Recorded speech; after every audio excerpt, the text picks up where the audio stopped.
আমার বর্তমানে বয়স চলে 36-37। আজ থেকে 37 বছর আগে আমি কি ছিলাম? আমার অস্তিত্বই ছিল না।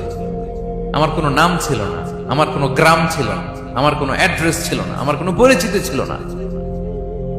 আজ থেকে আরো 37 বছর পরে একটু খেয়াল করেন তো, এখন তো 37, আরো 37 ধরেন বাঁচলাম। এরপরে আমি দুনিয়া দুনিয়া থাকবে, কিন্তু আমি নাই। আজকে কার জন্য আটকে আছে দুনিয়ার কাজ বলেন তো? আপনার দাদার জন্য, আপনার নানার জন্য। তো আপনাকে লাগে কেন? আপনাকে লাগে? লাগে না তো আমাকে। আমি দুনিয়া। একদিন কিছুই ছিলাম না। টিনের ঘর যাদের থাকে, মনে আছে কিনা জানি না আপনাদের, ওই টিনের চালে যদি ছিদ্র থাকে, শীতের দিন টিনের চালে যদি ছিদ্র থাকে, তাহলে মাঝে মাঝে দেখবেন ওই চিকন ছিদ্রটা দিয়ে সূর্যের একটা আলো ঘরের ভিতরে ঢুকে।